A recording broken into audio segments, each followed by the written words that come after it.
to do what?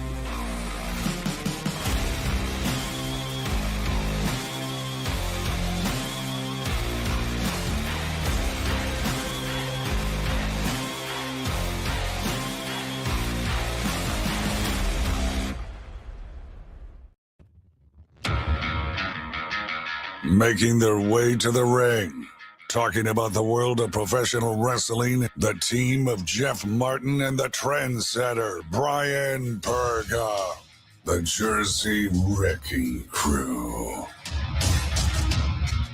Trendsetter, we are live here on YouTube with your HSP Backlash post show on the Give a Shot Network. Make sure you like and subscribe, hit that notification bell to make sure you don't miss a single episode of HSP here on Give a Shot. We are live again in living color to give you your thoughts on tonight's Backlash. Oh, you know what? I am disappointed in myself. I was saying Backlash as Triple H so many times, and I come out with that. That is bad on me. I gotta redeem myself during this show here, and I'll see if I can do better. Backlash. I don't know. That sounds a little bit better. But Trendsetter, we are talking tonight's show. Backlash. And you better do it too whenever you say Backlash on the post show here alongside with the Trendsetter. Follow us on all our social media at High Spot Podcast, the backup page, the HSP Media. And again, of course, if you can't watch, just listen to us on all podcast platforms, HSP High Spot Podcast. But now we are here live on the Give a Shot Network. But make sure to follow the greatest tag team of all time, HSP and Bucked Up Energy. That's right. Honk, if you like that. Bucked Up Energy. Save yourself 20%. Use promo code HSP1. The link is in the description box. Have a bucked up on us. And now listen to our post show talking about Backlash. Trendsetter, what's up? How you doing? Honestly, that's the only entertaining part of Backlash itself, or Backlash, because it was Cook. He was the theme song too. We're having a lot of fun with that. But that's just a lot of fun with that. That's, again, that along with trying to say Backlash the way Triple H said it, is probably the only entertaining thing that I can speak of. Listen, we're going to try to dissect it best we can. Always try to give a positive spin to a certain degree, but I got to be honest with you, there's only one match on that card, and it wasn't the main event, that I thought stole the show or was worth the price of admission because it gave you a little bit of everything you wanted to see. But all around, man, and you keep bringing this up every single time, right? And it's true. And I kind of try to justify it in a certain way, saying, you know what, if people are willing to pay money, then they're going to go see it. So what do we have to complain about? But it's really getting more difficult every single time. And they tried to build up this card as best they could, obviously for the main event. But to justify the fact that people in the crowd in Tampa had to sit for that event, for just basically the main event and another match between Asuka and IYO SKY, that's hard to sell. It really is, man. And I go out of this looking at it, and I was looking at you a couple times as we were watching it, talking to you about it. I was like, really? This show is going to end before 9 o'clock for obvious reasons, but like, geez, like, this is what we get? It's terrible. I'm lucky I was able to walk away, go to the bathroom from time to time, because it was difficult to watch.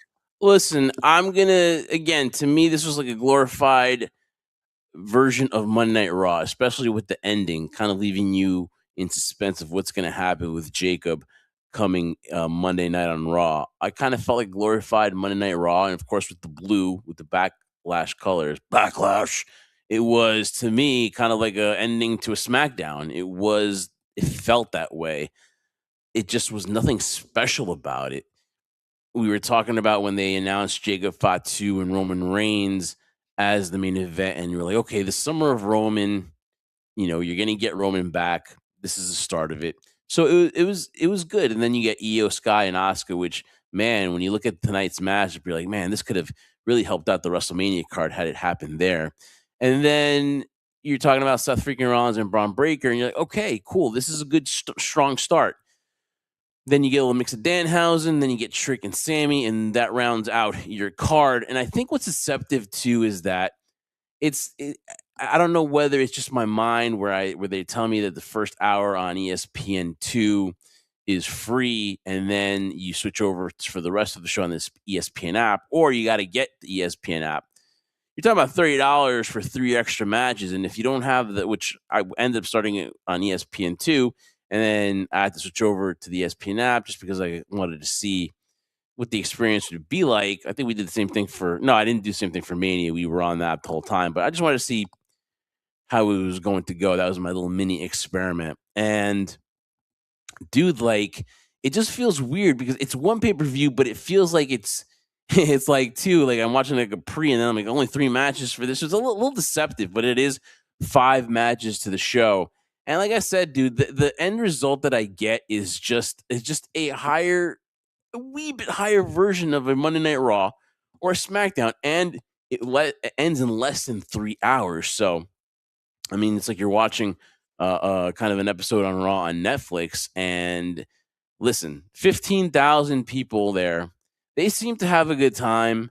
People showed up at the post show and people were like cheering. So I don't know. Maybe it's just the fact that I'm not there, or maybe just this whole month after WrestleMania has just been constant beration on the whole WWE product. And maybe I'm just worn out watching this today. But I gotta tell you, the same feeling too. It was just like the energy, the vibe of what a normal PLE is. I just didn't feel it, even though Roman Reigns is on the main event. It's just that vibe, that feeling that you get. Honestly, I could have just watched the replay of this one and not be compelled to have to be there and be on my be sitting there at 6 o'clock. And now with the early time as well too, kind of throws you off. I just don't. I just don't feel like I had to be there. I could have caught it tomorrow or the next day. It just didn't feel special. Yeah, and I think that's going to be the whole synopsis when we break this down or we talk about it of the build up to this. I mean, with Catchy Theme Song that you and I are having fun time, replicating from time to time again. We start previewing this card and building it up from Backlash. It just really felt underwhelming. It really did. To your point, I just felt like if I had missed it, I didn't really feel I was missing anything, and it has nothing to do with the new day and era we live in, where it's like all streamed and you don't necessarily have to watch it live. You can always watch it back, but I had no eagerness. Was the main event something interesting? Yes, because I told you during the event that for Jacob and Roman to face each other at this point right after WrestleMania, I felt there was so much potential there, especially when Jacob first came to the WWE and we looked at him like, man, that guy has star power, star quality right there. Him and Roman, that's those are dollar signs right there. For it to happen a Backlash, I was a little disappointed, and goes back to the scenario. Do you wait? People saying, "Oh, for storylines, do you wait? Do you wait for Mania or SummerSlam, these big events, or what? You can't wait. You need to do it now because you don't know what's going to happen." And it really felt the fact that something like this, not only was the event underwhelming, the card itself and the build up towards Roman and Jacob, they did their best to make it compelling for us to feel this family, turmoil that's happening within, I guess the whole, Samoan dynasty bloodline feud type of thing. But it just felt overwhelming. I didn't really care so much about it. Underwhelming, yeah. Sorry, yeah, underwhelming, and I didn't really care too much about it. And I left with it saying, all right. It really felt like it was the end of Raw. It really did. And honestly, the post to see the panel try to make it more exciting really was like, listen, I'll give them A for effort, but you're being a dead horse here. It just wasn't working. It just, from beginning to end, it didn't work. Yeah, I mean, it did. And while we try to put a positive spin on it into the fact that the matches were decent, the IYO SKY and Asuka match, like you said before, stole the show, in my opinion. The difference between this and WrestleMania is, to me, is they had time to at least have their matches. The good thing about the positive spin that you hear about a 5-match show is that you get to have the wrestlers showcase themselves and actually finish telling the story of the match, or tell a good story. WrestleMania just felt so rushed, and it was just like, okay, 8-minute matches, 7-minute matches, and then only the main events got a certain amount of time extended. And I think I'm going to credit this account, Rhodes Coda at Rhodes Coda Era. The total in-ring wrestling times for WrestleMania 42 Night 1, hour 23 minutes, WrestleMania Night 2, hour 21 in-ring wrestling time. Backlash 2026, an hour and 24, meaning Backlash surpassed both nights of WrestleMania in terms of how much wrestling took place. Yeah, man, like it's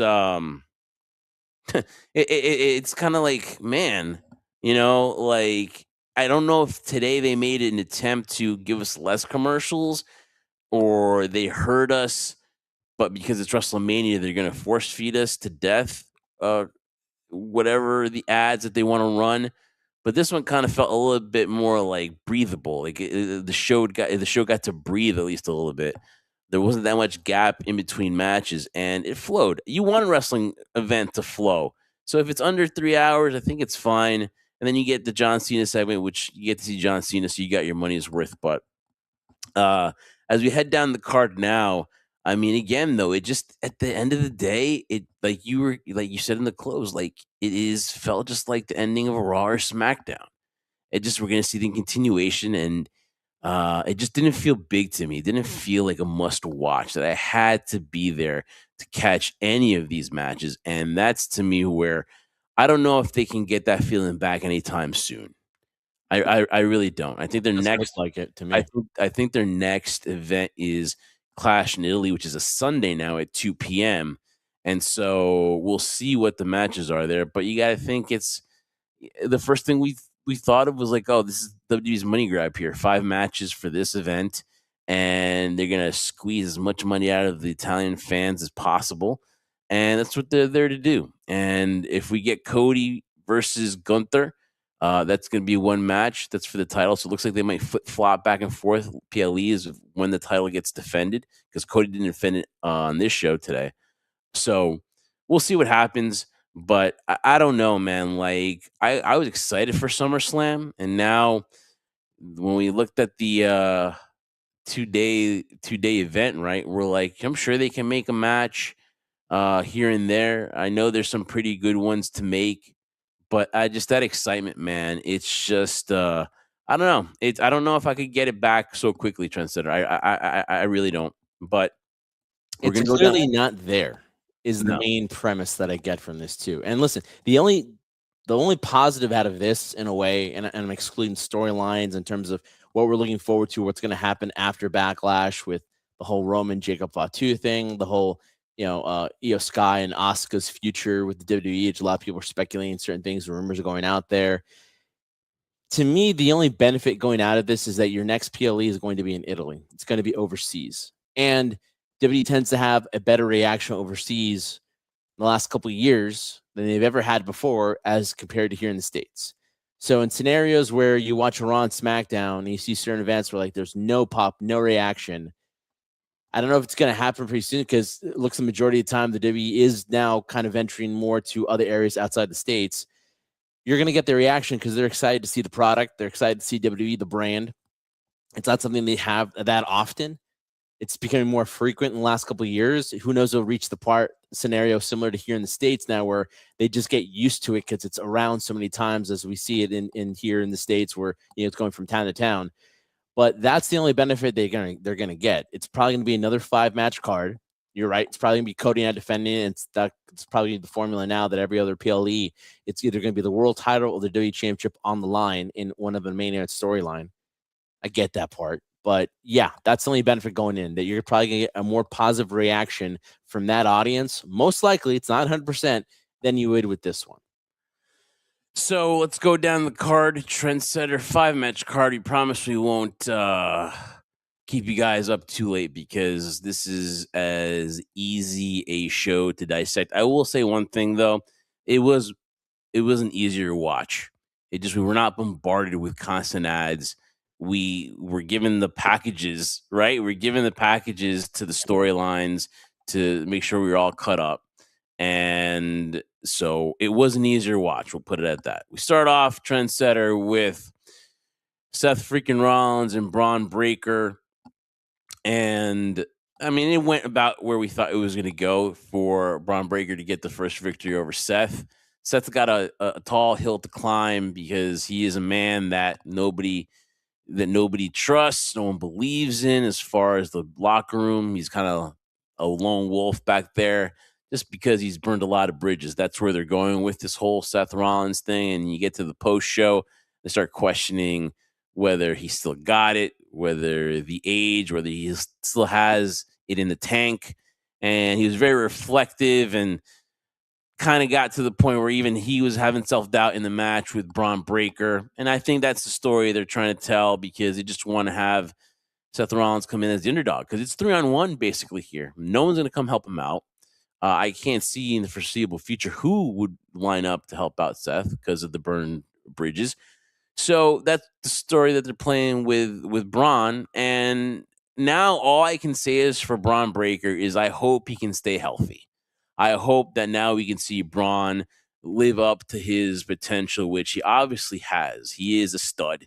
And he was the guy before WrestleMania, before getting hurt. This is the guy that you're going to put that rocket backpack on, right? This was the man. This was the chosen guy. This was going to be the no-brainer. And then a guy like Obafemi comes along and just comes out of nowhere and, he kind of overtakes Bron Breakker.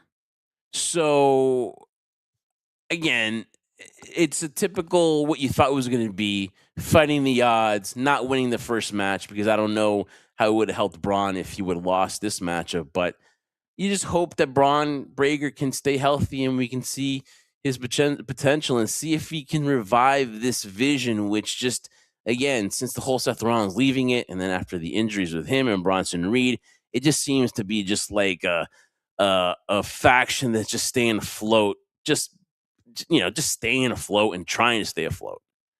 It feels like a faction that has a leak in the boat. There's water and taking the boat.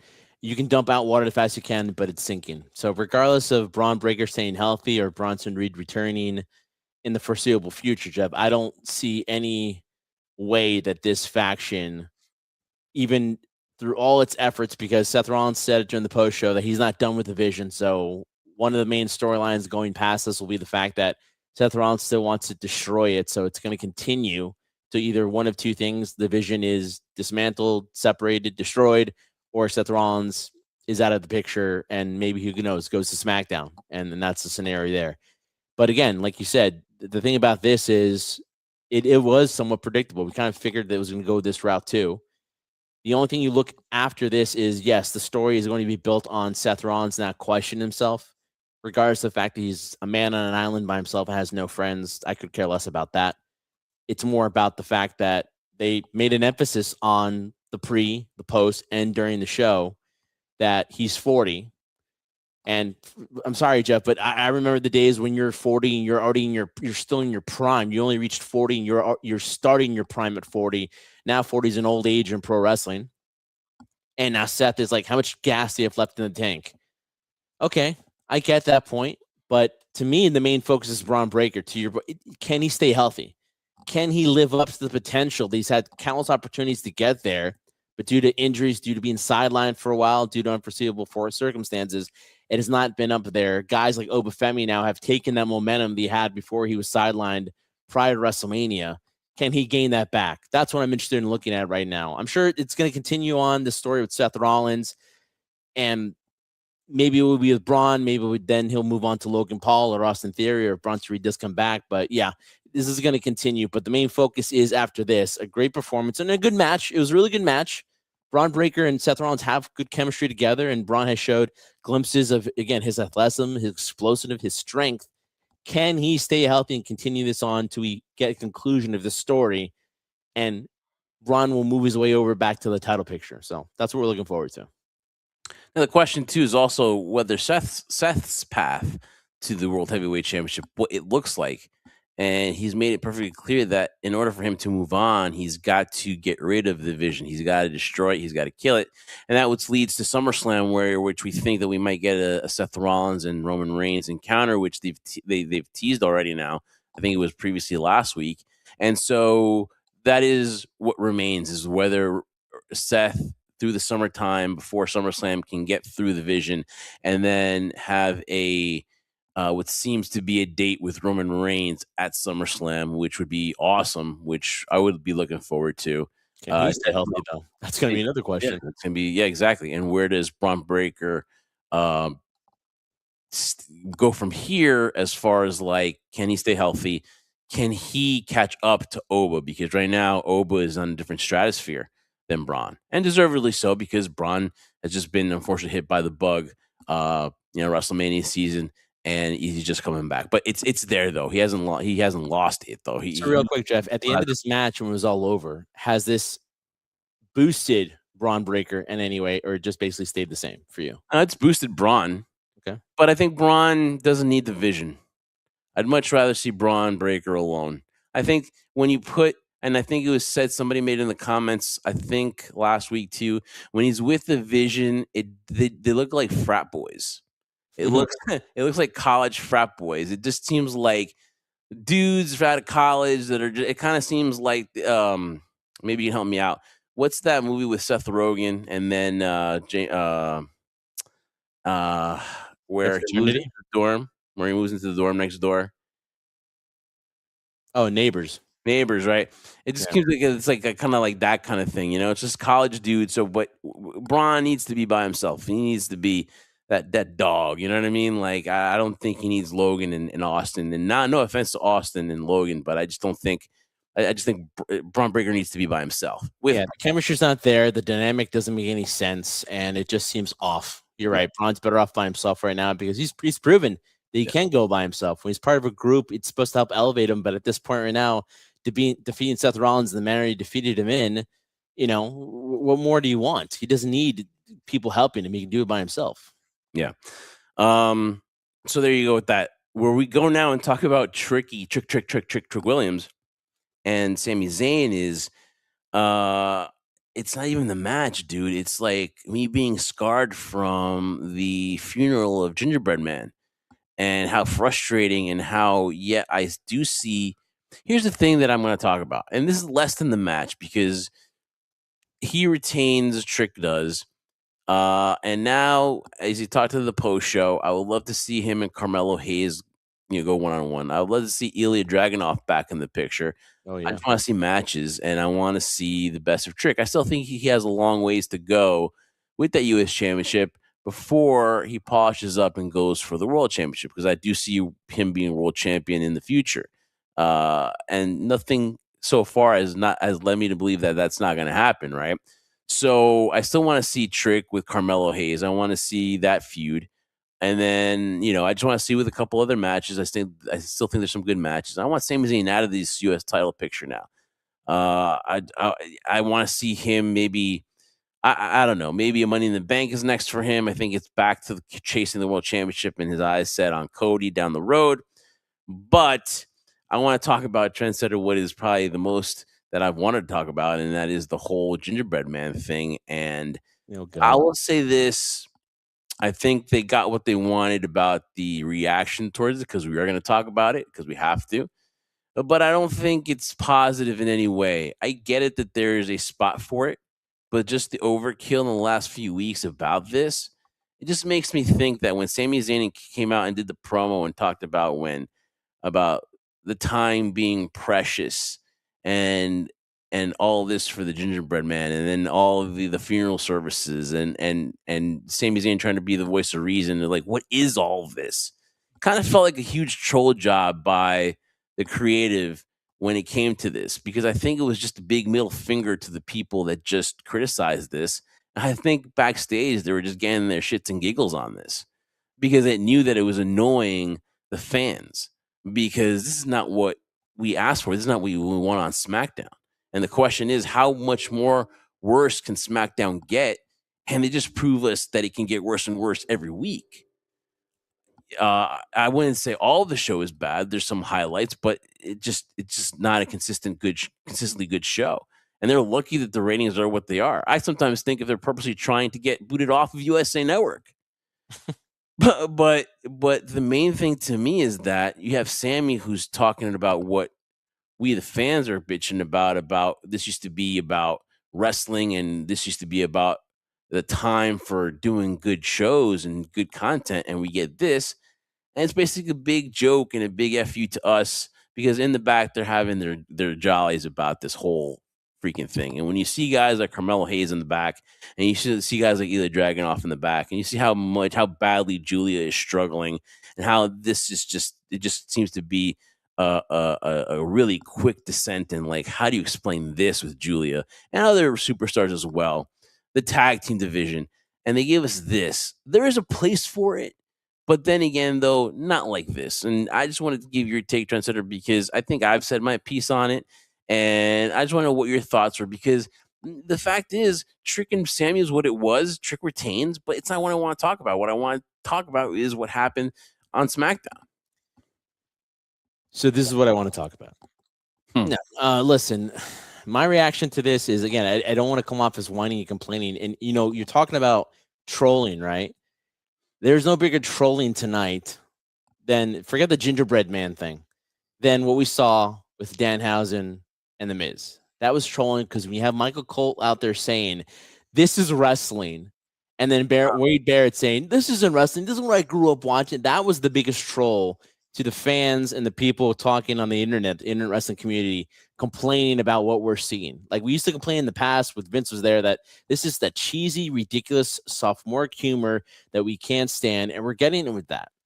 And to me, maybe I'm misreading it here, and it's not a sense of complaining, but like, if you really believe in Trick Williams that much, you don't need these types of prop things to take it. Now, maybe it was designed for that particular way, to get fans irritated, to get fans annoyed, and for Sami to be that, that character where he is speaking for us, but making himself look ridiculous in the process, and that's a troll as well.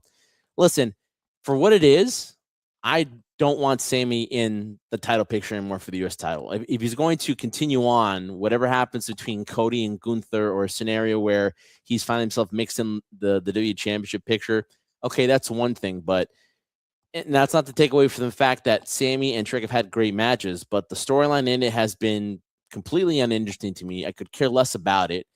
I do appreciate the quality of matches that they have, because they do have great chemistry together, and Sami works his ass off. He's a great worker. But I want to see other people now compete for the U.S. title. I really do. The two you just mentioned are the top on my list that I want to see. So for this, again, this is another example for me. What I saw is, I saw a good match. I saw a pretty predictable victory that was gonna come out with Trick Williams retaining the title, despite the whole gingerbread scenario. What I want to see now is more competition. No U.S. Open challenge, no open challenges. I hate those. I'm so over it. John Cena did it in the beginning. It was kind of new and innovative, because it did give opportunity for people that you would never expect. But let's be done with that. I am so sick and tired of it. Let's have other people compete for it, because we need to make those titles significant. Because if Trick Williams is going to be a world champion, then this types of stories isn't going to help elevate him to that point. Now, people are going to be like, well, how can you say that, Bryan? Because look at the crowd reaction. Whoop, that Trick. Yes, they love that aspect of it. They follow Trick Williams from that point of view, but he needs more reps under his belt too, because let's be honest, he acts like a veteran. He acts like he's been there, and that's part of his allure, that he acts like a star and carries himself that way.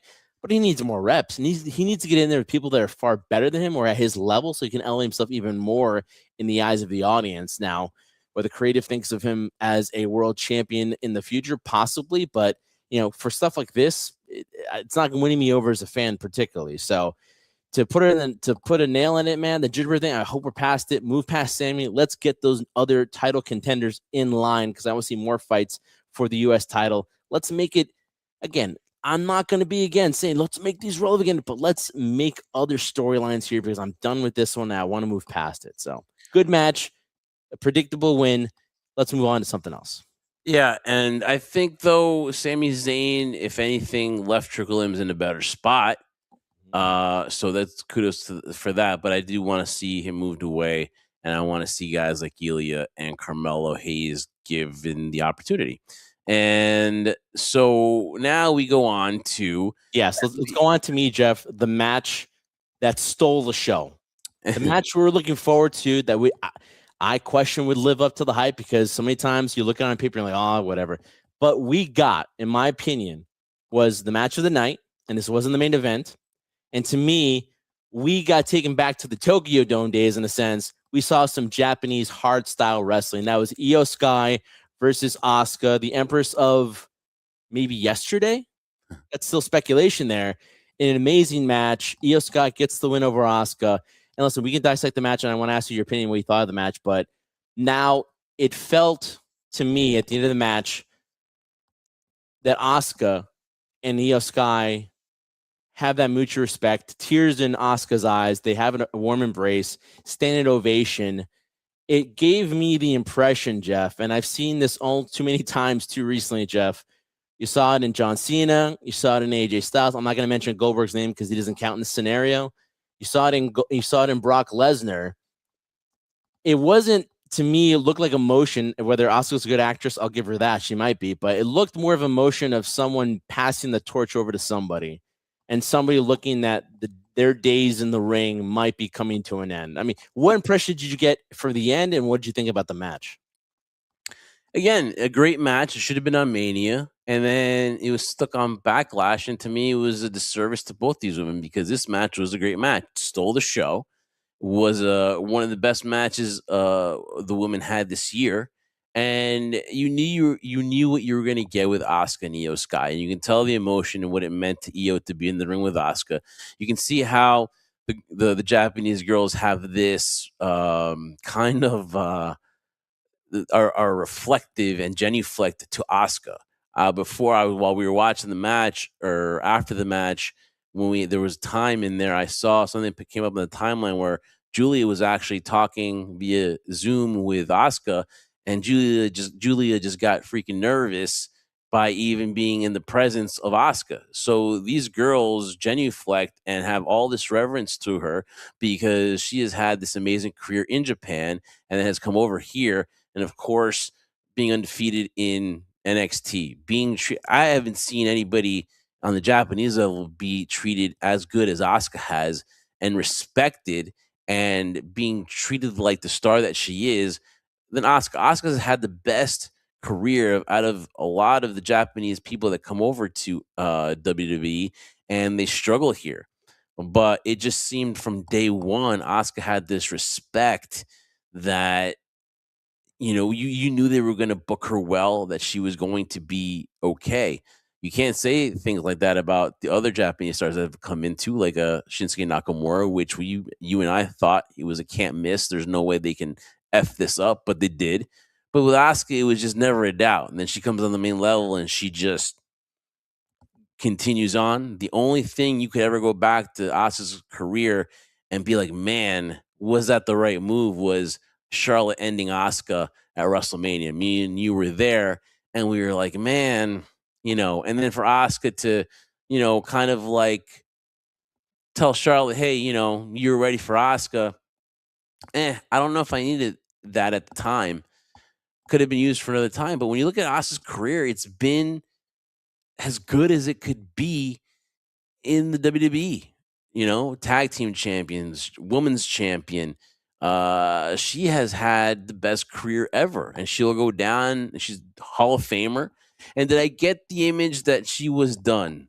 Yeah. And again, it's something I didn't expect. It kind of hit me when AJ left.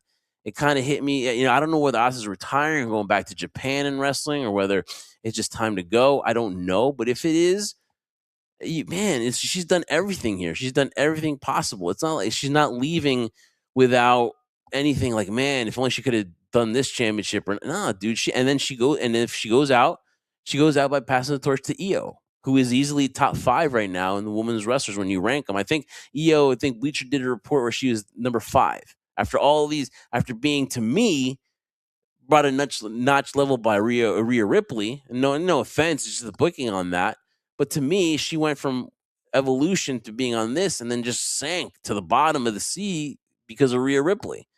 And they still see her in this top 5 Bleacher Report.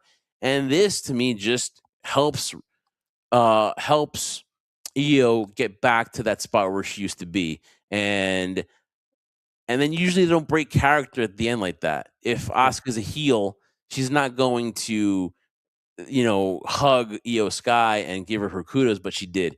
So I kind of got the message that I think that's it. And then if you see the posts, sometimes posts are misleading, but a lot of the WWE superstars are posting thank you, and they're posting all these pictures with Asuka. So if it is the end, which I'm trying to figure this, I'm trying to get confirmation by the time we're out of here. And even on the post show, they didn't know exactly what to make of it, whether it was goodbye. But if it is the end, Asuka, thank you so much. And you've had the best career by a Japanese superstar that comes over here of all time in WWE. She's definitely one that broke the mold. When I'm really trying to think of any single person from Japan that kind of broke that mold. I mean, I didn't even know how Kushi was Japanese, but we said Shinsuke Nakamura. We thought that was a no-brainer. Didn't work out that way. There's just an aura about Asuka, and I'm saying in the past tense, but it's true. And in terms of her start in NXT, how they built her up. I mean, I could make the same comparisons to like what they're doing now with Obafemi.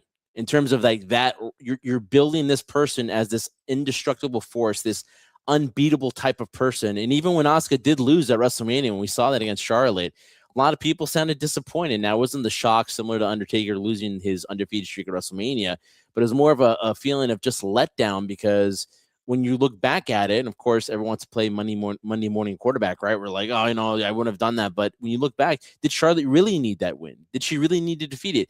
Was somebody like maybe Bayley or somebody, in NXT at that time, or somebody on the main roster, more worthy or more needing of that win to solidify themselves to pass it over than Charlotte Flair? And then even after that defeat, sometimes when you see somebody who's unbeatable and then all of a sudden they get defeated, they become more human. And we talked a little bit about that too when we mentioned Roman Reigns. When he finally lost to Cody Rhodes, there was a period of time. Now he's the world champion. He's back to being the tribal chief that we know. But there was a while there where it looked like he was trying to figure himself out again, that maybe he had self-doubt. So it was interesting with that aspect, but I never got that from Asuka. When she lost, she still continued to be this force, so it never diminished her character in any way. And then with the Kabuki Warriors. So what I think happened in that moment, Jeff, as much as people don't know what to make of it, and people are obviously sending messages on social media and all this stuff of speculation, could it be that what I saw there was more of a passing of the torch and maybe Asuka knowing that her time in WWE has come to an end? I don't know. But also could have been a scenario of what happened with the recent releases with Kairi Sane. And maybe this was the end of a story that they were missing a piece of the team, which was Kairi Sane. And maybe that had some emotion behind it as well. I mean, you never know, because it was all built around those three, IYO, Kairi, and Asuka. When it all came to an end, maybe it was a bittersweet ending for both of them, knowing that, one member of their group was gone and should have been there, which was Kairi Sane.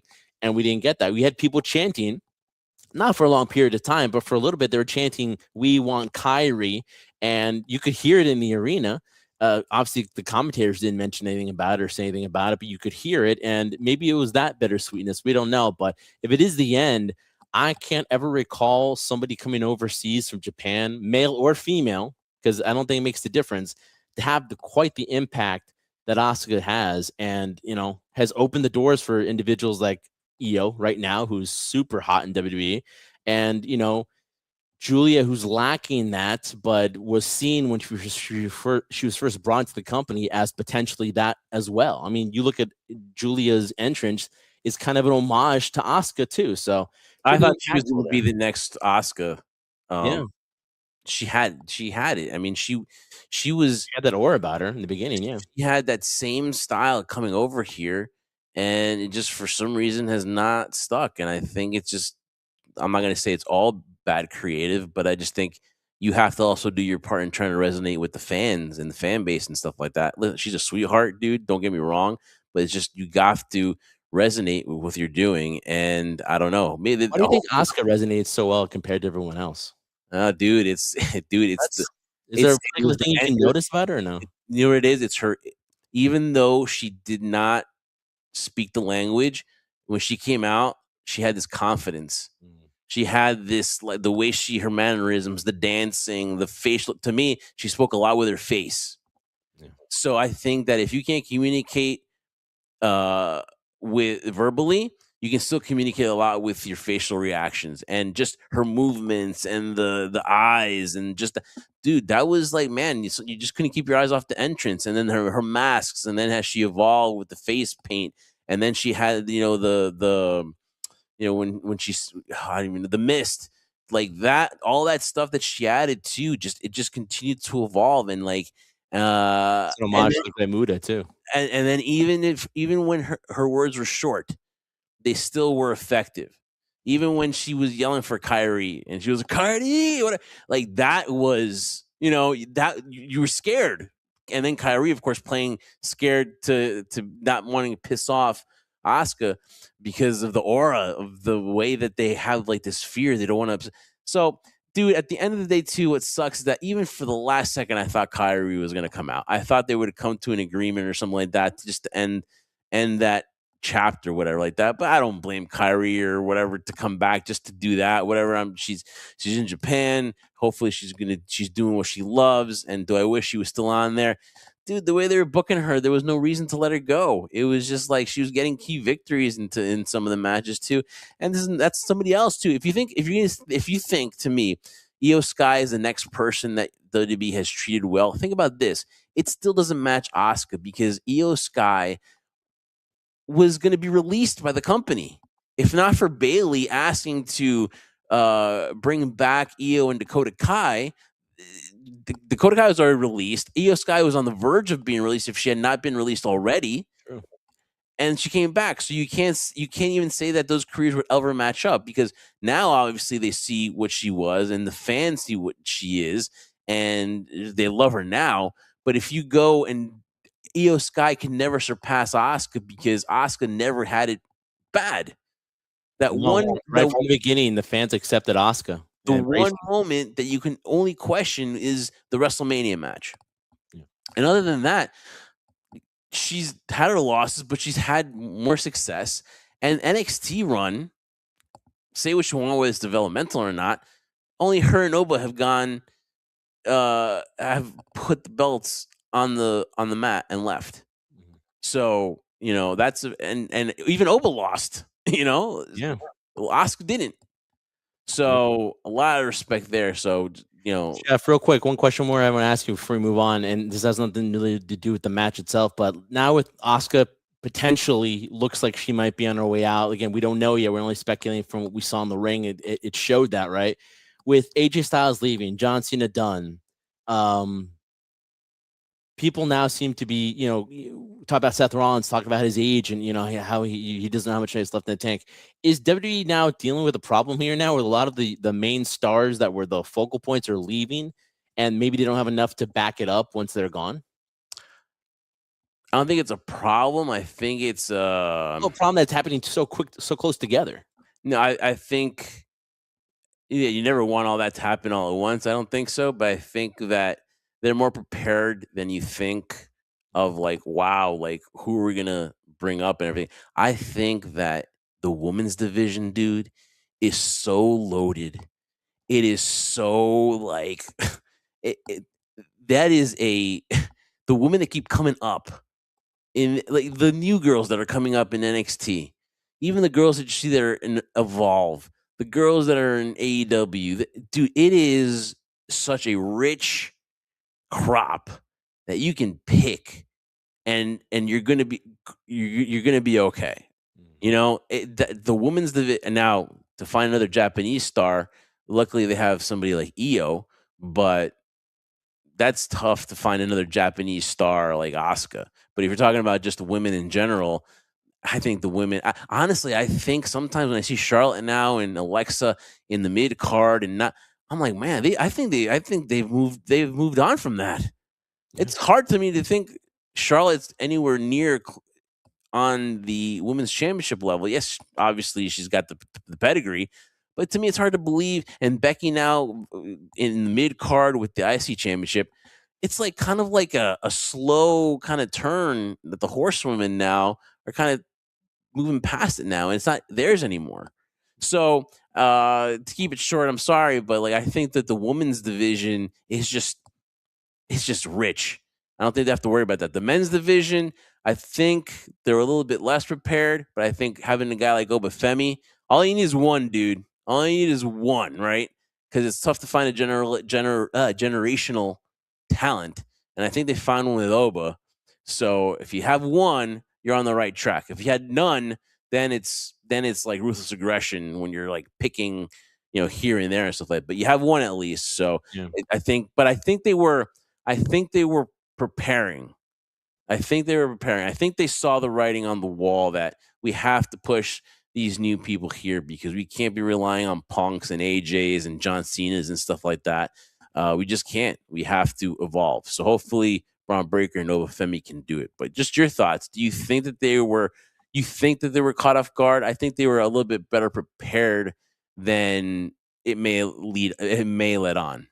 Well, I 100% believe in what you're saying there in terms of the women's division, that if somebody like Asuka steps aside, I think the women's division will be fine because there's so much talent on that roster on every level. So it's not necessarily as easy as plugging somebody in, but you have the next set of people, either they're ready or they're right there to bring up to get to that point. So I don't think that's a problem there. The point I was trying to make was that with all these people kind of leaving so close together, it one brings, in terms of, certain eras in wrestling are kind of turning the page. And, we always show our age and we start feeling older, like, oh my God, I remember seeing that person. Now they're retiring, type of thing. So that's part of it. But also looking at the fact that all these individuals are leaving, and you just mentioned Oba. I guess Trick would be in that scenario. Maybe, who's the other one? It's escaping my mind right now. But, Oba, Trick, and some certain individuals have been brought up to the main roster. I mean, those could be ideas of substituting right now, but Seth is getting younger. Roman signed a new multi-year deal, so he's gonna be there for a little while, but you never know, because just because it's a multi-year deal doesn't mean he's gonna live up to it. I'm not saying he's leaving anytime soon or he's going to not live up to his obligations, but the time is ticking now. So members of the Shield, the Dean Ambroses, the Seth Rollins, the Roman Reigns, who are young up and coming people, are closer to the end. The CM Punk's, he's almost done. So like, I'm thinking, like, from the women's side, yes. From the male side, I'm like, man, like, I don't know if they're Sean Evans, yeah, whatever. What was his name? I'm sorry, Javon Evans. I had to mute it. These damn freaking trains decide to come in. Yeah, all the time. Doesn't matter though. Yeah, Javon Evans is another example, but do they have enough to support it? Because if you're losing a lot of people right away, and maybe this is kind of similar to the Attitude Era when Austin and Rock and all these people left, like, you got to bring these stars quicker. But of course, they have a developmental. But I'm wondering, like, is this happening a little bit too faster than they're expecting? So that's why I brought up the question of the problem. But yeah, that's basically it. So how about this to you? Do you think it's easier to find a woman star than a male star? It's more difficult to find a male star, I feel now. Wow. And of course, in terms of talking about another Japanese talent, I'm talking about talent, not male or female. I think Asuka broke the mold. She set the bar now higher than ever before for a Japanese talent. So we thought it was going to be Shinsuke. That's not the case. IYO, to your point too, seems to be on that trajectory, but I don't think we'll live up to the level of Asuka for the fact that, yeah, she was close to being let go. If it wasn't for Damage Control, she probably wouldn't have been with the company. And when you look at a girl like Julia, who has still all the potential to get there, but something is not clicking, because she's supposed to be in the same spot Stephanie Vaquer was in, but Stephanie came from AEW, had also momentum and surpassed Julia. So I'm thinking, like, what's going on here? The closest one to me would be Julia, but she is so far behind the 8 ball right now in terms of how they're presenting her. It doesn't seem like she is fitting in with anything that she's doing here, not through lack of effort, but just none of it makes sense, and there's no connection here. I don't know if that would be someone to ever replicate Asuka, but if there is going to be someone, that bar is going to be really high for them to surpass it. Think about this too. Talk about the lack of African-American wrestlers to be champions and representation. Look at Oba Femi, Trick Williams, Carmelo Hayes to an extent. I hopefully, and Sean made a great point to Carmelo. He goes to him saying, I think it was on Seth McMahon's podcast, and he said that, sometimes you have to work a little bit harder and they're not going to see what you are. I don't want to butcher it because I know this is probably not what he said, but something to the fact where, like, they're not going to see that you're that number one. You have to work harder, right? And I think that Carmelo can get there. I really do think, and I think if you were like 4 inches taller, you know what I mean? I think it would be a home run, right? But he's got to work a little bit harder. But he's in that mix. Javon Evans is only 21, 22 years old. These are the futures, man. And African American representation has never been better than it is right now in WWE as far as the men too, because everyone was saying, where has there been an African American champion? There will be. Oba is going to be the guy. right? Trick up there. It just seems like it's a good spot too. It's a good time for representation in WWE. And the only person I see struggling right now that just seems like it was just kind of like another sort of thing to me was kind of like a Jordan Grace. Just Yeah. she hasn't found footing since she was in NXT. No. Like she came with so much promise in the Royal Ricky Rumble. Saints too. Ricky Saints Ricky talking about Saints. a talent that's supposed to have this potential. Right now, he goes out there and hears crickets. Yeah, and like hopefully this whole thing with Blake Monroe is not like a Veer thing where coming soon and like because Blake to me is a sure thing too. You put her in the mid card, that's somebody I want to see. I don't know if they're gonna wait till I mean, hopefully they don't wait till June or something when they go over London and stuff like that. And then I want to see Blake Monroe. She can contribute here. She's to me a future women's champion. They just have to believe in her and put her in the right spot. But yeah, man. Again, Asuka though, wow. I mean, and again, I just see this and see her get all emotional, and then her posts on Instagram, and she posts the verses to "My Way" from Frank Sinatra.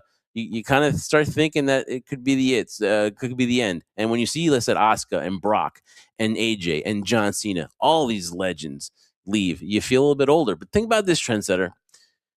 Roman Reigns, Seth Rollins, Dean Ambrose. That Shield was in 2012. Yeah. And now we're in 2026. We're almost talking 15 years. Like where does it go? Goes by fast. That's where it goes. Yeah. And I think you kind of wanted to skip this one too, but we kind of did not talk about it. And that's Danhausen tag team match I with didn't skip it. I just wanted to talk about this one because yeah. the whole Asuka Kyrie was IYO SKY was the one I wanted to talk about the most. So Danhausen teamed up with a mystery partner. They kind of were like pushing who could it be. The person definitely likes money. So people were talking about, could it be CM Punk? Could it be Oba? Could it be maybe Brock? Could it be Shane McMahon coming back? Everyone had their theories, and a lot of people like to give their theories and they like to book and all that. But ended up being a mini Danhausen, then turned into being mini Danhausen. That's fine, dude. I'm happy for Danhausen. He's on Sports Center. He's on everywhere. Everyone wants to bitch and complain now that they're overdoing it and we're getting him shoved down our throats. Maybe, but he still gets a reaction. He gets the fans saying you are cursed. People getting their face painted out in the parking lot.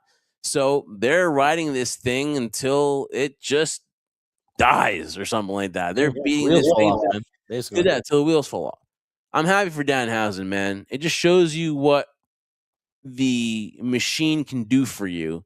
Instead of just having you sit there doing anything, having somebody that you can market off, having someone that knows how to make creative T-shirts, he's become a top merch seller. He has become somebody people want to see. He's popular with the kids. Everything that WB salivates for, they have, and good for him, man. I've seen his story. I've seen his interviews with Chris Van Vliet.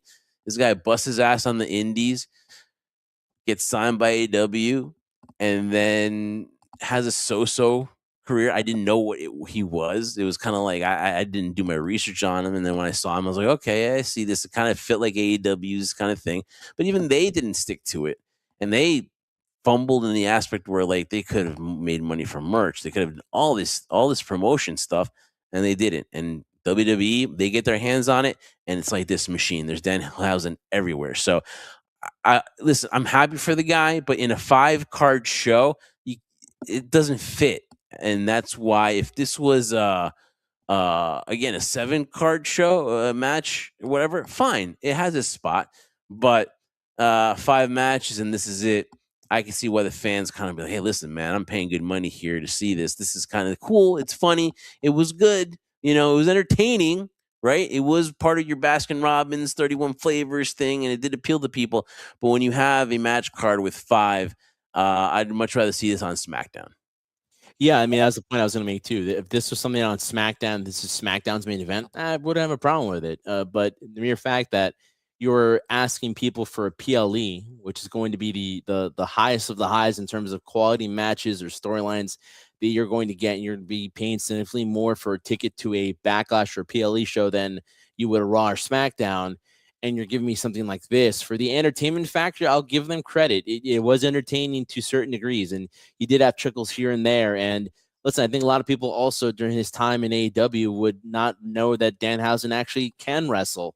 I wouldn't say he's a catch can, right? Not that. yeah, exactly. But he can wrestle. He can perform out there. And part of me questioned, was he going to just be comedic relief and never get in the ring? He has gotten the ring. This shows to a certain degree that WWE trusts him. And the people that, I'll give 100% credit to also to The Miz and to Kit Wilson too for trying to make this work and working their butts off to make it work. And still, it seems like the story's going to keep going on. So credit to them. So everyone, even Danhausen too, he had his moments in the match too. So I give 100% credit to everyone who performed in this match. But was it my type of match in a 5-card PLE? It wasn't. That's the only gripe I have with it. Oh man, I scrolled right past it. I think that the Danhausen was Mini Toro. You've seen him before. Yeah, I've seen him before. Yeah, I could tell instantly it was him. Yeah. Yeah, and good for really very talented, very talented. So yeah, listen, are you mad because you didn't get a person that you thought they were? I see here, and I'm not, the coach always bitching about WWE just because he didn't get paid from them, whatever. Always bitching about it now, which is crazy. Bitching about like, oh, this is the perfect time to have somebody in a big spot come out and be his partner. It is what it was, dude. It is what it is, man. I'm not gonna go out there and bitch about every single freaking thing that's wrong with it. No, it is what it is. The only problem is it should have been on a SmackDown, or if it's gonna be like a 7-match card, that's fine. You put it in there. Maybe it opens. Maybe it's somewhere you kind of put in the number 2 spot. But 5-card match. I just that's the only thing that I sour on it. And again, kudos though to the Miz for playing this role, and it just shows you how versatile and how important he is to the company, because he does this, and he does it because he's got that Chelsea Green mentality, man. He's a team player, and he can make whatever work, and he'll do it, and he'll do it to the best of his abilities. And you need those kind of people. And I'm not saying that he's just a good hand because he's a former world champion, but kudos to the Miz and kudos to Kit too. Talk about some people that kind of get lost in the shuffle after his tag team partner unfortunately got hurt. He reinvented himself. He's done this thing here, and he's got a spot on the show on a weekly basis and on a PLE. So if you're not happy for guys like that, then you're fucking, just an idiot, because he's worked his ass off. And say what you want, it may not be for you, but he's worked his ass off to get on the card. He did.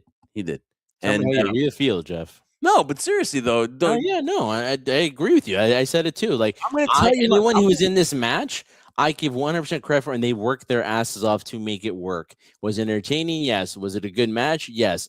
Did the time of length match supersede anything we thought was going to happen? Of course, because we thought it was going to be a 5, 6, 7-minute match. It was going to be for comedic relief. They really put their time in it. Even with the Danhausens in there too, like the whole bunch of that was kind of ridiculous too. But again, listen, it served its purpose. But for me, and speaking for you because you just said it, if this was more matches on the card rather than just 5, I wouldn't have a problem with it. Yeah. But I would have preferred probably seeing this on SmackDown than a PLE. But again, that's just my opinion. I'm not poo-pooing on it. I'm not complaining like guys like the coach, for example, who just, want to have clickbait and hate everything W is doing. But in the scenario, I got to be honest with you, as much as I would say, unless we don't need it, it did serve its purpose. And everyone in that match worked really hard to make it successful, which it was. Was it my cup of tea? Did something I wanted to see on the card? No. But again, I can't take credit away from guys like The Miz, for example, and guys like Kit Wilson, who have worked their butts off to be on the card, and they're making the best of a situation. Is there a better duo? And sometimes I'm really jealous that we don't have this kind of friendship, Trendsetter.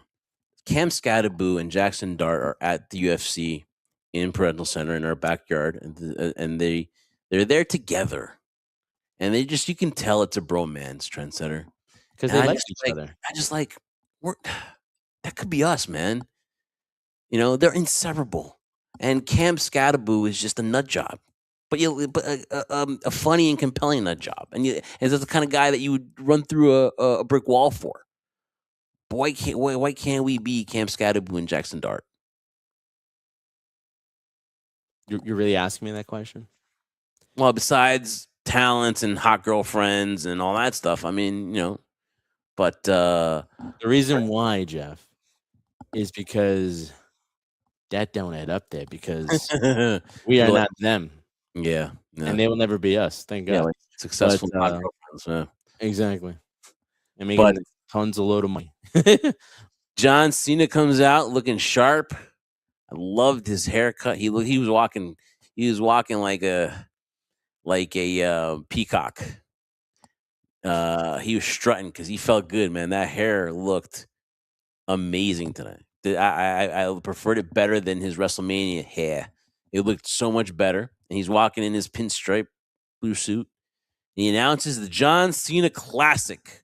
Oh God. They love the idea of bringing up the youth of NXT and having them for that one night display be the future and take on a current WWE superstar and see the future there, and then have the ability to have those exhibitions. And it made him think of this idea of let's continue this, let's make this an event, and let's make a championship. Let's do this. My Dusty wants to come out, and let's see if this works. And he has the backing of WWE to do this, and we're gonna get another type of a night where NXT and WWE get in the ring together.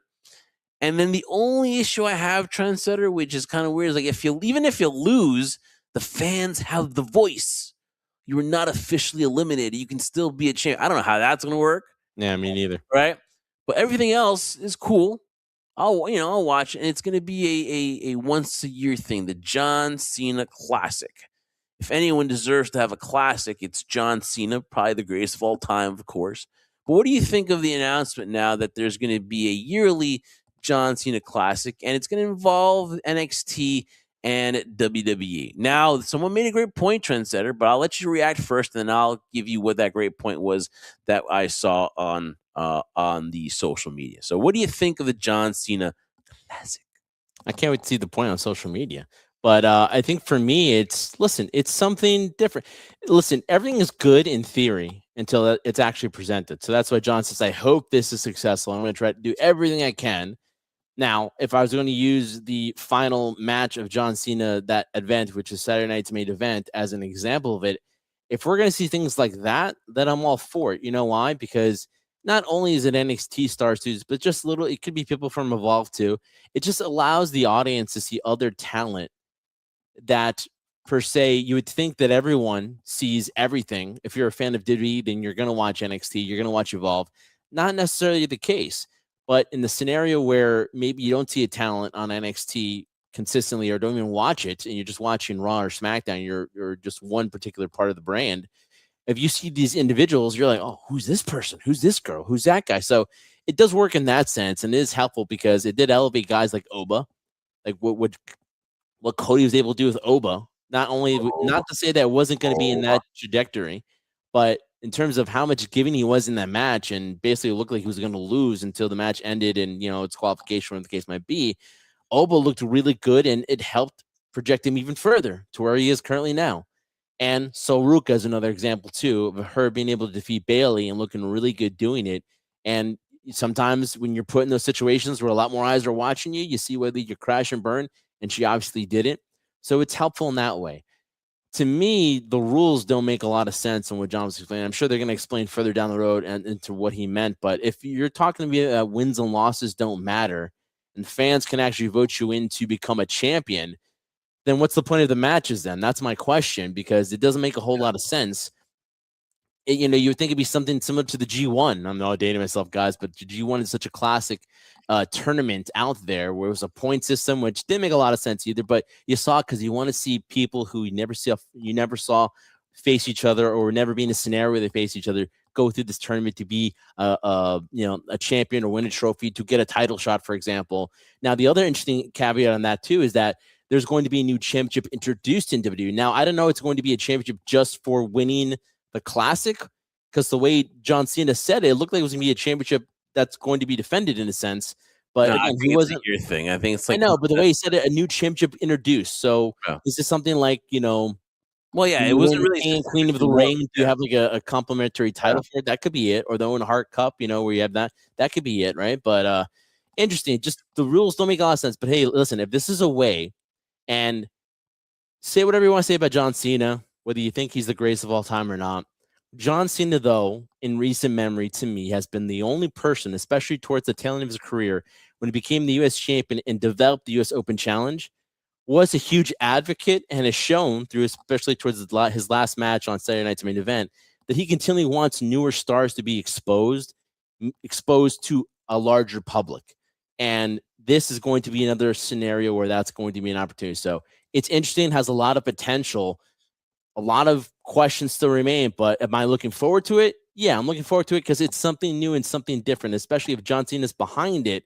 You definitely know there's going to be enthusiasm about it. And also, it's going to be another way for people to continually see John because he's going to be promoting it too. And for people who don't want to see John go away from TV forever, we'll give them a shot to constantly see John Cena on a more consistent basis if this continues on from year to year.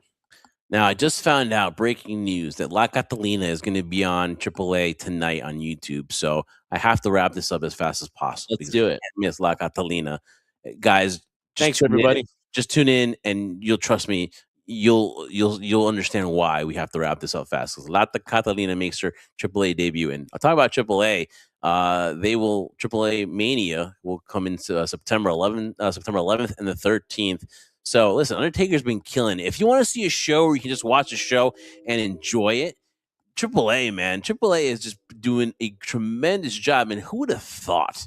If you would have told me Undertaker was going to be a booker in 2026, man, how crazy is that? But going back to the John Cena Classic, though, Andrew Bedelia, who's very prominent in on social media for pro wrestling, said, listen, don't complicate things, man.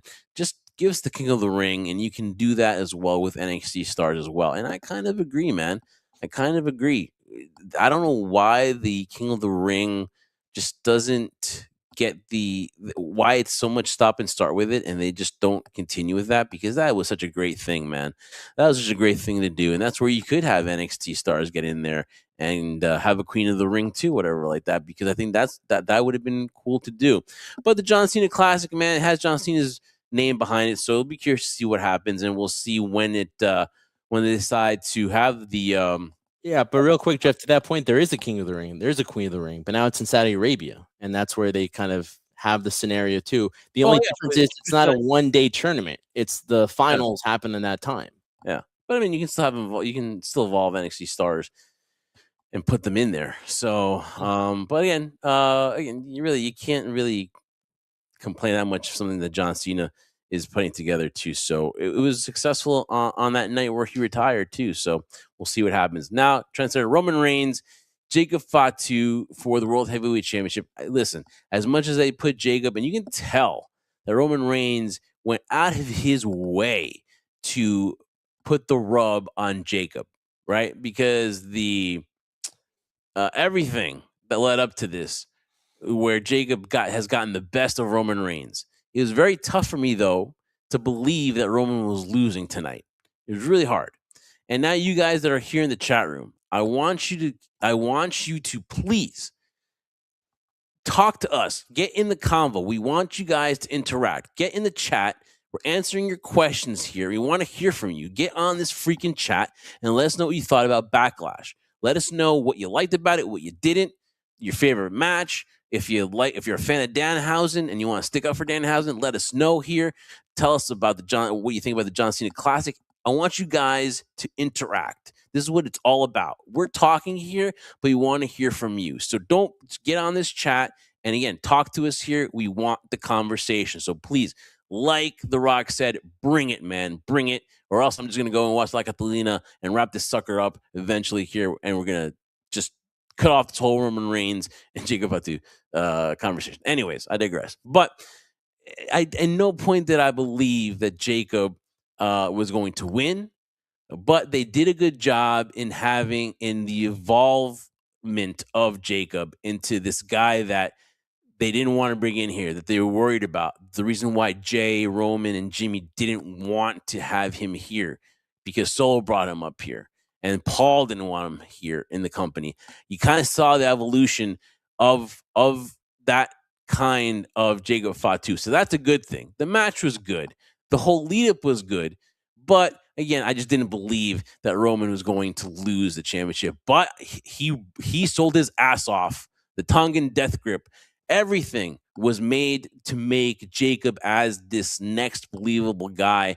And I think we saw again the evolution of the Jacob Fatu that everyone in the family was worried about bringing into the company. Yeah, well, listen, in terms of the buildup, I'm not going to say it was a great buildup. It had nothing to do with the fact that I didn't think Roman was going to lose or made me believe that Roman could lose. But the buildup was okay.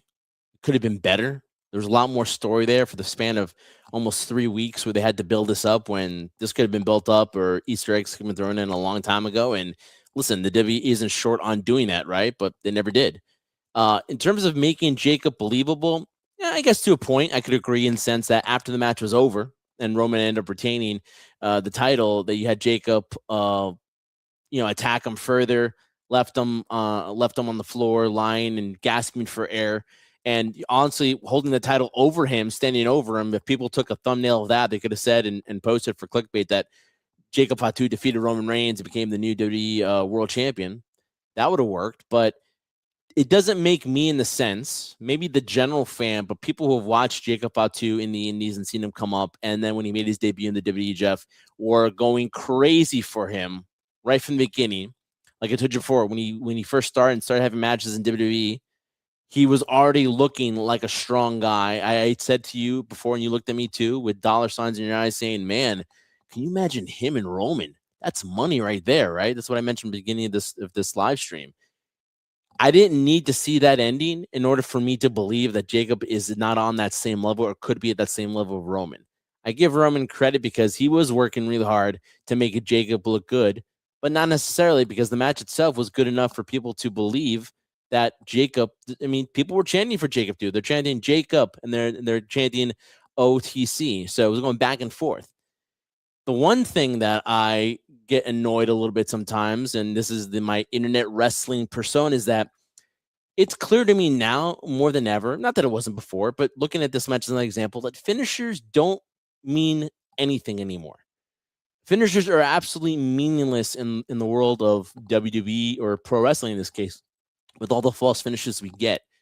We had to get spear, kick out. We had a spot where Jacob Fatu takes Roman, power bombs him through the table.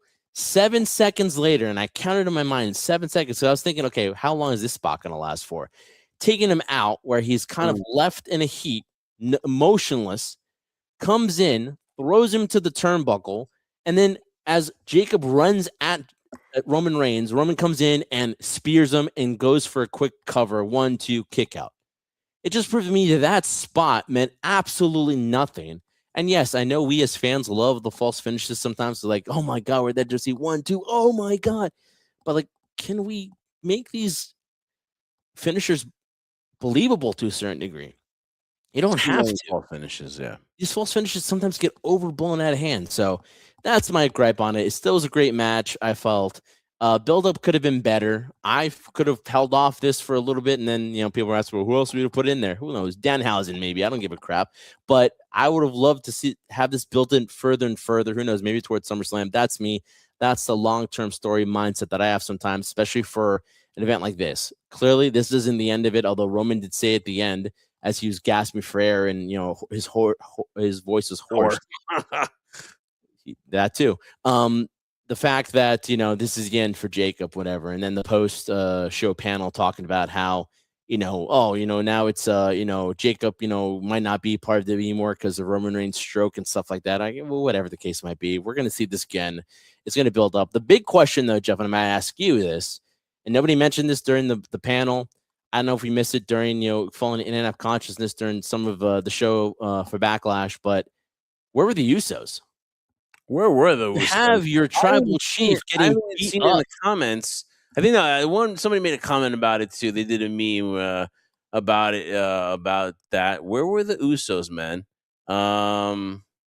That's crazy. Yeah.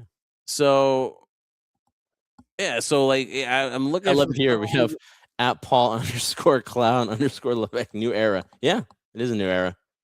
Of what particularly? I don't know. It's a new era in terms of a new form of wrestling. Yeah, definitely. But well, how about this? At Paul Clown, yeah, that's great. I love that. I love the wear makeup on. Do you think that Asuka is done? Do you think Asuka has left. You think this is Asuka's final match? Let us know if you're still in the chat. Let us know if you thought that was her final match. But yeah, how about all the false stuff from today, where people were reporting that John Cena was going to break something about the club WWE. It was going to be another letdown. That didn't happen. No one knew about the John Cena Classic. I had not heard of that anything. And then Jelly Roll was supposed to be the mystery partner for Danhausen. That didn't happen. So, yeah, man. What about all these journalists that know everything? Yeah. No, we didn't get any of that. So I think WWE WWE did a good job in hiding those things too. So obviously we'll probably find out about Asuka. We'll find out about it on Monday Night Raw. Well, everyone's just thinking that she's done with the company, that it was her last match. Yeah. I don't know if retirement. She didn't look like she was ready to retire. That So may be her last match in WWE. Who knows? Maybe yeah. the release of Kairi Sane really affected her and thinking, I don't want to be not in a mean way, but maybe maybe my time in this company's come to an end too. Maybe I just want to go back home to Japan, unless she considers that the Florida or the States home for her. I don't know, but I really think the firing of Kairi Sane had an effect on both IYO and Asuka. I think that's what we're getting right now. Oh my god, I'm gonna send you this because this is funny. And I don't want to talk about it now because obviously it has nothing to do with this, but so Jeff, real quick, we- in the scenario here at the end of the Roman Reigns Jacob Fatu, are we seeing this again? And in what capacity? yeah. What do you think about the Usos not being involved in this? I'm pretty sure Roman's gonna be like, "Where were you?" Now remember, he doesn't want them to fight with him, right? He just wanted to be by their side. So where was the family there? That's going to be, I think, a good question leading into Monday Night Raw. I think that was done on purpose because I think that's going to be part of the next aspect. Where was Jimmy and Jay? They were tried their hardest to convince Jacob to fall in line and not take on the OTC. There's only one OTC. There's only one tribal chief. And that is going to be probably play a huge story. And again, they did not bring this up during the show afterwards. It was not brought up about where was Jimmy and Jay, where I thought it should have, man. Yeah. Because they've about been journalists, you got a panel full of journalists. Corey guy too. He can't do nothing. Corey Hayes, formerly of Body Slam Net, writes, John Cena cares about the future of the business a lot. He's very, very behind the scenes in NXT, and he did that Bailey event too, where Lodestone, where she invited female wrestlers there. So he's very hands on there and helping them out with his time. Yeah, John Cena does care. One thing I do, John Cena does care about the company. He is a company guy, but he cares about the future. So obviously, when you see him in NXT, sometimes the dude actually gives a what about the young kids and the future stuff. So that's good to see though about John. He doesn't go away. Yeah, no, Rick, I was telling me to interrupt you there, but there's something you posted on and just caught my eye here that you reposted it on HSP iSpot podcast on Twitter. Bailey coming out that comment too. No matter what, no matter where, no matter when, IYO SKY and Asuka are two of the rarest wrestlers in the entire world. Very true. Very true. I think the focus of this at the end, although we were talking about the main event now, is really just that. A lot of people are talking about that match with IYO and Asuka. And is this I don't know if this is what Paul Clown Levesque was saying in terms of a new era type of thing, but maybe certain people are thinking like, if I don't feel like I'm wanted here, I don't need to be here anymore. Or if I feel there's nothing for me, maybe it's best for me to move on. Maybe that's the type of thing we're getting nowadays with especially people in WWE now, because it's a different landscape now. If this was like 10 years ago and we didn't have AEW and stuff like that, or TNA was still having issues where TNA almost went out of business too, there was no other place to go. So I don't know. Now, here's a question. If she's not done and her contract is up, is that somebody, and she still wants to wrestle, right? If she's the kind of person that wants to wrestle and is looking to wrestle and is open to anything, you think it's a must signing for AEW? 100%. Yeah, right. And if Tony Khan is anything he's proven, he's a huge wrestling fan and loves wrestling, is respectful of the talent. And how could you not if you have an opportunity to snatch Asuka and definitely be a someone who has a lot of stature, and again, this is a knock or shot at the AEW roster, women's roster, but if you have something like that as your focal point, as your face of that company, because listen, we haven't seen Mercedes Moné in a long time. You can't go wrong with Asuka in terms of bringing some legitimacy and bringing some value to that women's division. She can have a great match with anybody there.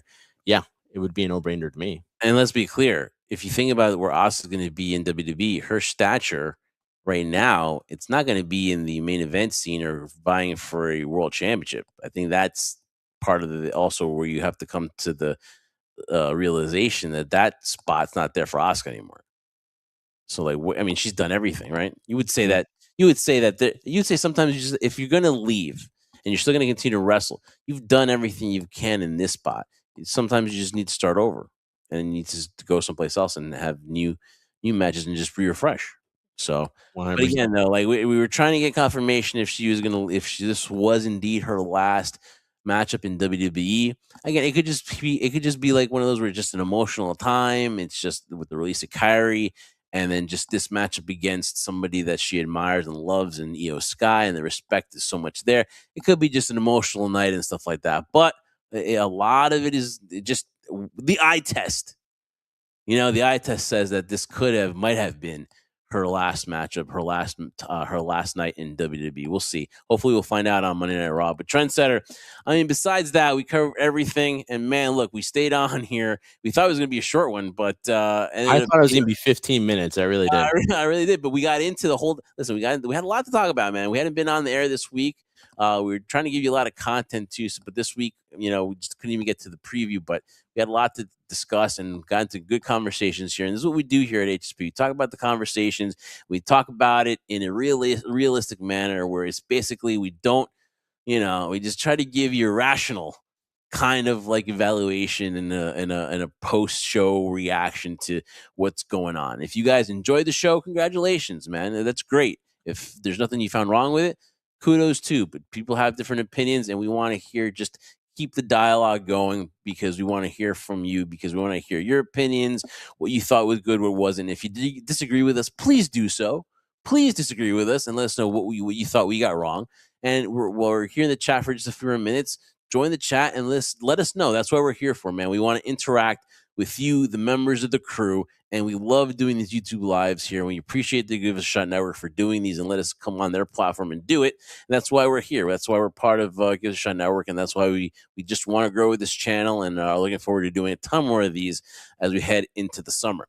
All right, Trendsetter. So that was our WWE HSP Backlash post show. Wrapped up a nice little ribbon for you tonight's events. We'll delve into next week Monday Night Raw and where everything happens, the ramifications of the whole Jacob Fatu post-match attack on Roman Reigns, and we'll discuss that as well. Plus, we'll probably give you some topical episodes during the week as well. But we are your home for pro wrestling here on the Gift Shot Network. Make sure you like and subscribe.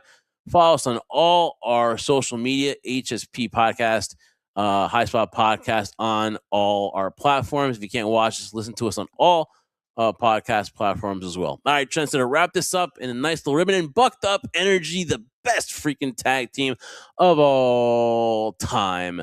Make sure you go to the description box, hit the link, and hit HSP1. Type that in for your promo code and save 20% off Bucked Up Energy product. The greatest tag team of all time is HSP and Bucked Up Energy. All right, Trendsetter, let's wrap it up here and call it a night. Guys, thank you so much for joining us. We have about 148 people on this stream. We thank you guys for listening to us. I mean, we loved your reactions. We would have appreciated you guys, conversing with us, because we love hearing from you. So never be shy about that too, as we're again at the tail end of the stream now. But we appreciate you guys listening. 150 now. Awesome.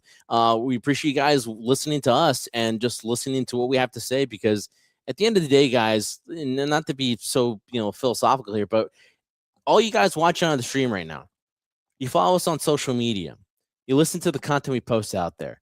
we're fans just like you, and we just want to converse. And I know logic makes no sense when you talk about the terms of professional wrestling, but we all grew up just kind of wanting to talk about it, dissect it, have fun with it, saying, why are they making that decision? Why are they doing this? I would have done this. I would have done that. I think that's cool. I think that's stupid. We all have an opinion. We all have a voice, and we want to hear you guys, because honestly, it's the individuals that are in this stream right now on Give Us a Shot Network, and we thank them for giving us the opportunity to do a live stream for them on their network and being a part of their team as well.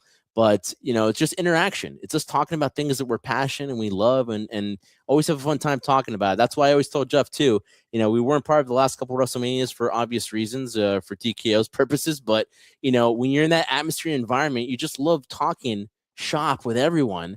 And it's a fun time, and it's a great time, whether you're into sports, whether you're into wrestling, whether you're into anything. You just enjoy it. So we enjoy, guys, having you here on the streams. For my tag team partner, Jeff Martin, I'm the trendsetter, Bryan Berger. We are the Jersey Red Crew. Thank you again one more time for joining us on this WWE Backlash reaction on Give Us a Shot Network on the High Spot Podcast. And remember, we do this for one reason and one reason only. We'll always do it for the particular reason I'm about to mention. We do it for you guys, the crew. See you guys next week here, HSP on Give Us a Shot Network. It's the home of HSP. We're going to be here. Tune in.